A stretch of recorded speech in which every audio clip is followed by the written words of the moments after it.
You have to be consistent and all in and committed, because we've talked to people before where you can spend years dabbling and you're kind of wasting your time a little bit, because if you just dabble, you check in the charts every now and then, a couple times a week, you're looking at the charts, you're not very consistent at it. If you spend all your time dabbling, you'll never get as good. Hey everyone, welcome to the Anarchy Podcast. 99% of traders will never make consistent profits. So why listen to the 99% of advice? On this show, we're going to challenge some of the most hallowed and repeated tenets of trading, and in doing so, set you up to succeed where others fail. Spoiler alert, we don't have a secret strategy or magic wand that will let you skip out on the hard work of learning the markets, but we can debunk viewpoints that are holding you back. If that sounds good to you, come join us. Welcome to the Anarchy Trading Podcast. A lot of times you go on YouTube and you'll see these videos saying, follow this strategy and quit your job within 30 days, or quit your job by following this guru or this technique, or spend this much money and we will guarantee a 100% return in this many days, etc. Well, we all know by now that that is not the case. And Levi is here today to talk to us a little bit about how you can learn to trade part-time so that you don't have to quit your job, and maybe, honestly, why you shouldn't quit your job when you first start trading. Levi, how are you? I'm doing well. I'm doing well, Jordan. Yeah. So this is a big one, because unless you're lucky enough to be, I don't know, a kid when you learn to day trade, we all got jobs before we started day trading, and you kind of have to you have to do day trading with your normal job. And so I wanted to talk about this because everybody kind of, well, I'd say the vast majority go through a very similar process where you need to learn to day trade while juggling a full-time job and trying to essentially learn a completely new skill, a new career, a new way of thinking. It's a really unique thing. And so I wanted to talk through it because it's a really practical thing. Like, how do you learn to day trade, learn a new career while working full time? And what's the best way to do that? So I wanted to talk about that today. The first thing was I wanted to kind of address the myth, and you kind of briefly mentioned it about like quitting your job. I'm pretty sure most people listening to this kind of know on a gut level that's bull crap. But one of the main reasons why that's bull crap, and one reason why even as you start gaining success, you shouldn't quit your day job. You should just day trade part-time. Is that pressure is the enemy when you're trying to learn to day trade. So even when you start making money, like let's say you've been failing and then you break even and then you start making a little bit of money, my advice, my strong advice, is to keep your day job as long as possible, because pressure is the enemy. It'd be like trying to learn to golf only during tournaments, or trying to learn to play poker only during, high stakes, thousands of dollars on the line games, right? It would be foolish. We'd all say that's foolish, right? And so the more pressure you have on you, the worse it is. And so I know people who have, and I've seen their stories, people who are successful. They make money day trading. They start making money and they're like, oh, I can go full time on this. They quit their job and all of a sudden they're trading tanks. And it's like, oh, what happened? Well, what happened was you had to win money now, or you're going to starve to death. Well, I mean, I can actually speak to that personally, Go for right? it. So the fact is, I live in Thailand. I have my own climbing gym. So when I actually started day trading, I actually was working in the pharmaceutical industry. Had a great job, was making good money, and trading was just a hobby, right? So there was no Mm. stress to it, right? I was just trading away, blah blah blah, not bad.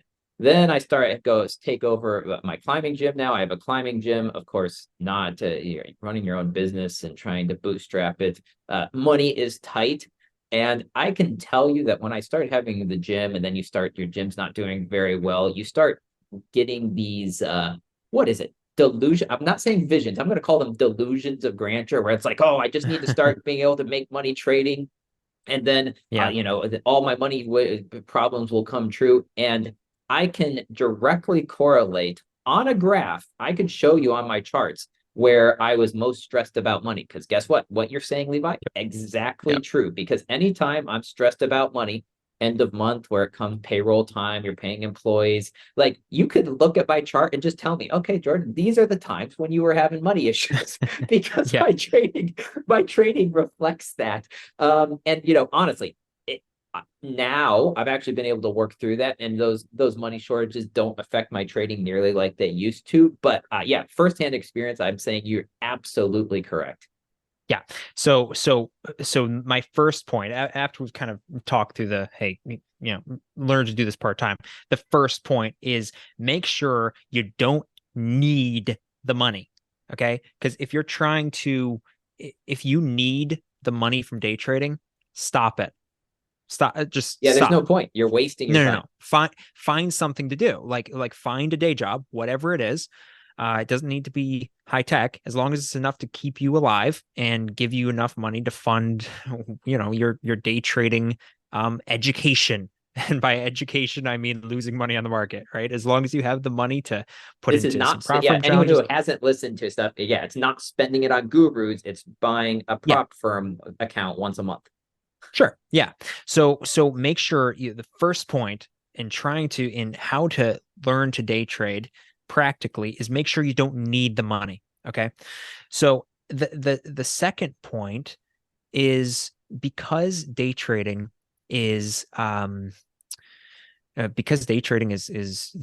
financial markets are always going. The really cool part about learning to day trade is you can find a time, and this is my biggest point when you're learning to day trade. Number one, make sure you don't need the money, right? So have a full-time job. Okay, so you're going to have to learn day trading part-time. Okay, how do you do that? To learn day trading part-time, pick a time and pick a market where you're available. Do you have to wake up early to do that? Don't know. Do you have to work late to do that? Don't know. There's always markets going, whether if you're doing Forex, if you're trading, CFDs and the indices, there's always something going. Find a time that you can be consistent at and then commit, because you have to commit. And that's my third point. Once you pick a time, once you don't need money because you have a full-time job that can support you, once you've picked a time that you can consistently do, the third point is you have to be consistent and all in and committed, because we've talked to people, Jordan, before, and I'd like to hear your thoughts on this, where you can spend years dabbling and you're kind of wasting your time a little bit, because if you just dabble, you check in the charts every now and then, only once every a couple times a week, you're looking at the charts, you're not very consistent at it. Like if you spend all your time dabbling, you'll never get as good. Like if somebody, let's say, puts 100 hours into a video game, 100 hours, it's a lot, right? Well, it's not a lot, I guess, for some video gamers, right? But 100 hours, right? You put 100 hours into a video game. Um, Spread that 100 hours over 3 years, or spread that 100 hours over 3 weeks. Who's going to be better at the game? Obviously, the person who did it in 3 weeks. The person who has spent 100 hours of time playing a video game, they in 3 weeks they do 100 hours, are going to be miles better than somebody who plays a video game in 3 years. They played 100 hours worth of it. And it's because dabbling little bits at a time for 3 years is not going to get you nearly as far as somebody who's really committed for a focused amount of time. Now, I'm not saying you have to spend 8 hours a day trading the markets, but what I'm saying is you have to be consistent. Otherwise, your part-time job as a day trader is just going to be dabbling, and you don't want to dabble. Like if you just want to dabble in day trading, go ahead, but you're never going to be a professional. Yeah, and I agree. And the thing I would say also just is don't try to do it 8 hours a day. You Right, can't right. learn to day trade 8 hours a day because the focus that it requires. I would say most people, and there's pretty consensus, good consensus if you talk among a lot of the good day traders, is they usually trade a couple hours a day. That's it. Yeah. Because they're of the intense focus that it does require. So pick a time, as Levi said, but to be a bit more specific, let me help out some of those people who maybe don't know what that could look like. So for Please. some people, okay, you have a job. Like when I actually first started day trading, I traded my lunch hour at work. I had a Yeah. consistent lunch hour at work and I could always trade that time. Now, the trading time honestly sucked because it was like middle of the Asian market. And let's just be honest, if you have any way not to trade the Asian market, I would suggest not trading the Asian market. That it just the way it moves, it's not good. So, like, there are people that trade it, but for new people, especially, I would recommend not trading the Asian market. So, either trade London, which starts at about, so that starts at about 2 to 3 a.m. Eastern Standard Time. So early in the morning, you could wake up and even wake up at maybe 6 in the morning and you trade for a couple hours before work.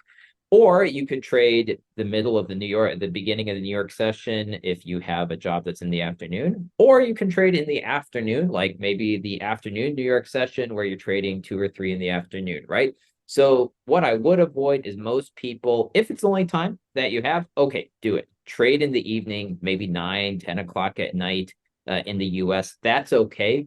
But honestly, if you can have the discipline and the ability to wake up for an hour and like trade London session for an hour early morning, or just waking up at 5 o'clock in the morning to trade during London, that's a great time to wake up. The markets are moving. They're not as fast as New York, but they're still moving. It's a great time to trade. So that's my Mm. recommendation practically to get you started. Avoid Asia session, trade sometime during the London, and that's going to work for most people. Most people could wake up an hour earlier in the morning and trade. And that's what I would recommend for most people to get you started and just be consistent with that because that's going to be a time that you can keep consistent. Yeah. Yeah. The consistency is the key here. So when you're learning to day trade and keeping and doing it part-time, as pretty much everybody will be doing, um, yeah, the consistency is key. So you can put in an hour or two a day max, but then you can be really consistent about it and stick to it for, let's say, 2 years, right? Not dabbling. You don't want to waste your life dabbling away. You want to be really committed, hour or two a day, either in the morning, preferably if you're on, if you're in, if you're in the West, if you're in, United States, Canada, if you're in Europe, and you can trade the London, but like, we're talking as I'm talking to somebody living in the US. So when I wake up in the morning, I don't start trading until late, which kind of sucks. Um, if I wake up earlier, I can trade the London. But yeah, be consistent. Two, pick a time. Don't dabble, and then make sure you don't need the money. And if you ever do need the money, stop. You're going to have to find something else to do until you don't need the money anymore. I wouldn't even bother. I wouldn't bother trying to learn. In fact, you can get really bad habits trying to learn quickly. And this is a reason why I kind of jokingly say don't tell anybody about it. At least don't tell anybody you don't want help from. Don't tell the family and friends because they're always going to be asking you about it, asking you how much money you're making, if it's working yet, and that can add pressure. So essentially, my main point, and I've mentioned it already, is pressure is the enemy when trying to learn day trading. Make sure you don't have pressure and make sure you have consistency. And eventually, there will come a time, if you're faithful with that, that you can take this part time gig full time.